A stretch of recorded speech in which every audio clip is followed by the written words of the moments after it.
today's topic, Steven Crowder went up against H3H3 for a debate, and everything devolved.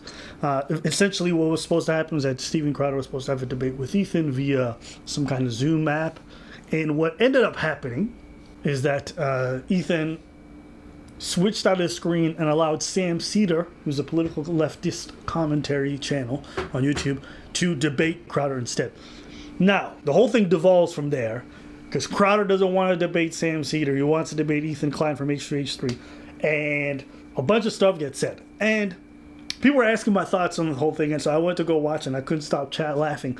And I'll be honest with you, I think they both look stupid. So here's why I think they both look stupid. First off, on Ethan's part, if you're going to accept a debate with somebody, you can't switch yourself out for somebody else. Steven, do you know that the Spartans are like practice man love with children? Oh, geez. Okay, so this is what's going to happen.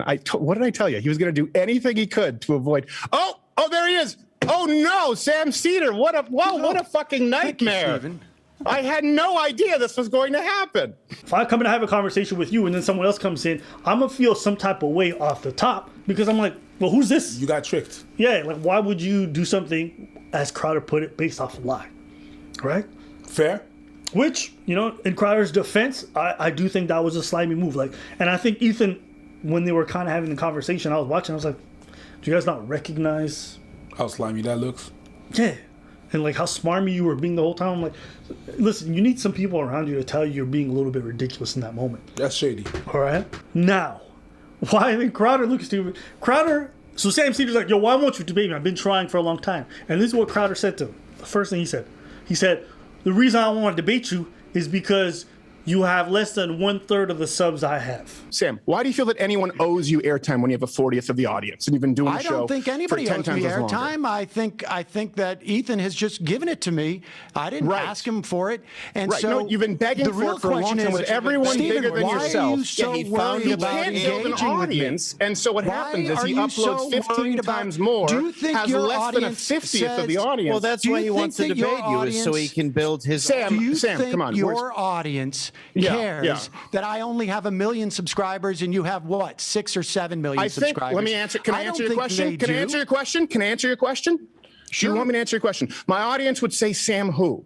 Just like Joe Rogan's audience and Ben Shapiro's and Dave Rubin. Who I am. Now they all know who you are because you had to shoehorn yourself into another coward show. What? That's the reason you want to debate someone, because they have less subs? And I was like, what? Okay, well, you prove. Oh, wow. You did not say that. Wow. I'm like, bro, your call to fame is a series called Change My Mind, where you go on college campuses with your binder full of facts, okay? And then you just railroad people, strangers with zero following, because it's good for you. And here you have somebody who's, knows their stuff, who follows the lingo, who has I think he has like 1 million subs, Sam Cedar, Majority Report, and you won't do it. Steven Crowder. And I'm just like, what? Why would you go out of your way to debate people who clearly don't know the subject matter, but then you have somebody who does, and you're like, I refuse to do it ever. But we've been saying that it was disingenuous, and the way that he was doing thing was a bit like, it was a bit slimy and stuff like that. Now you just prove it. Now you really just want to battle people that don't have a following, so that you're doing disingenuous stuff and that it's blown out of proportion. People know it. Is that what you don't want? You want to get someone that has substantially less following than you, so that if ever you say something that's out of hand, it doesn't get exposed like that, right? But when you're gonna get someone that has equal following as you, then you're gonna be like, nah, you know what? When you fuck, because you fuck, that means that you're not doing this. It's not a oops. You're doing this on purpose, but you don't want to get caught. You don't want to get caught. You don't want to get called out on it. You don't want those people that have the same amount of following as you calling you out on it and blowing that shit out. That's what happens. Okay. I'll say this. Oh? Steven Crowder makes me appreciate Ben Shapiro. Because for all the faults that Ben Shapiro has, at the very least, he doesn't do terrible things with studies. And 2, he actually has conversations with real politicians who aren't just based off following. He's had conversations with Roku Khan, who I actually appreciate. It was a great conversation between the two, and he's a very liberal, left-leaning politician. So I find it so crazy that Crowder will only debate people with followings, and yet he has the whole Change My Mind series. It's like it's one of the most paradoxical things. It doesn't make any sense. And I do think there's a recurring theme with people who lean on the right, where they want to set up these debates with people who are not politically savvy.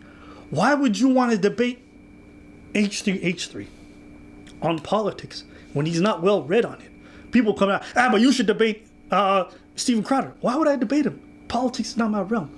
I'm not well versed in social democracies and all these different forms of government. Like, that's not my realm. And he's disingenuous. And I don't care to study it that in-depthly. Which is why our videos are not about geopolitical situations all the time. But I can recognize when someone's being disingenuous and they're being full of shit.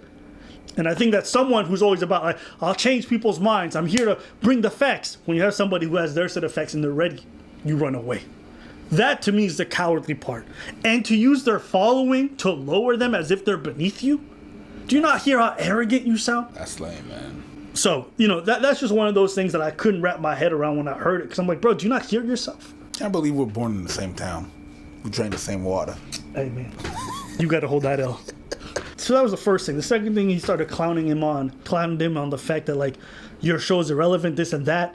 And he said, and he was caught slipping. He said, why did you leave your live last week early? You're so clever. I had no idea that you were taking your show off early last time, coming in today with your pig pen peanuts eyes. I wish every.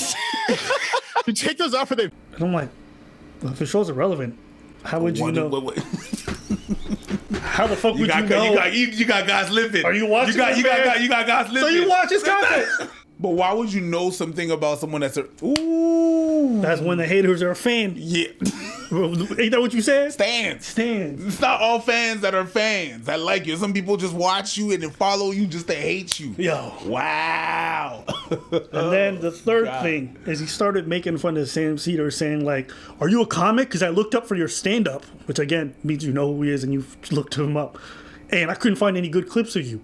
Yeah, you're a hack comic. You're not funny. And Sam's like, I'm not a comedian. I'm just a political commentator.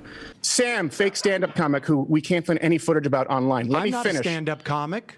Oh, you're not? Okay, that makes sense because everything that I've seen is incredibly unfunny and unentertaining, Well, which may I'm explain not the a audience. stand-up comic. Irony alert, Steven. Comedian. How much have you watched of my stuff, The Steven, that irony you of think that your Sam, audience can I answer your wouldn't question? appreciate our... Bro, you gonna clown people for being unfunny or funny or not? You're gonna lobby that at them for criticism when they want to have a real debate with you? So, the whole thing, watching it was a giant shit show. I think both parties were wrong, and both parties show poor judgment in regards to how to handle the situation. But on Crowder's side, it just showed a lot of disingenuousness. Disingenuousness. I just look up the internet and I try to find good clips of you trying to swim. And you're not that good of a swimmer. You just all right. Who cares? Not everything has to be online, guys. And who cares? And who cares? So, come on, son. You're not a swimmer. You're not that, but that's not what I do. The fact that you were even looking for that is cringy to me. Oh, wow. You know what I mean? Wow. It's like, hey, listen, I'm not a fan of Steven Crowder. I've never tried to look up his stand-up clips to be like, are you not that? What are you doing? So, I don't know. To me, I think debates are good, especially when they're done in a way that, maintains some level of integrity. And even if, like, the debate devolves because people are, like, talking over each other, whatever, at the very least, you hope that they come into it with some honest intentions. This, I think, was a poor judgment on Ethan Klein's part, and I think very revealing for Crowder. But, I mean, it didn't reveal anything I didn't already know. Exactly. It just proved it. It just proved it even more. Yeah, and there's always going to be Crowder fans who are going to defend him at any cost, but it's just like, bro, you won't debate somebody because of their following? Really? You? Mr. Change My Mind? It just shows the color, man. Hey, but you know what? I'll never forget when Yusuf owned him. When someone came prepared and Crowder fucking lost his mind. But that proved the point. Yeah, once somebody knows they stuff, he does a bunch of poor tactics to avoid a real conversation. Okay, yeah, but what about this other thing? Yeah. Okay, yeah, and we're not gonna talk about that. Yes, we are. That's what we're talking about. You saw it. Yeah, I saw it. And this is also like a very right-leaning thing. Even Candace Owens, she's like, I'll debate AOC, but I won't debate any of the large lefty YouTubers on the platform because it's beneath me. It's like, so do you want a conversation, or do you just want to own somebody that you think is an easy mark? Is that good for our audience? To have politically unsavvy people have all these discussions and debates as if they were? Come on, for bro. marketing. It feeds the ego of your following. But you know, that's why there's some left-leaning YouTubers that I enjoy, that I like, that I think do a great job. Always a big shout out to, well, they're not with Rising anymore. They're called Breaking Points. But, you know, Kristen and Sagar do a great job. You know, that's a right and a left-leaning person who have conversation on a daily basis. So if you guys want more informed opinions, definitely go there. But yeah, you know, that's my thoughts. And anything else you want to add about Crowder? White on white crime needs to stop. Yeah. Anyways, let us know what you guys think in the comments below. We want to hear from you.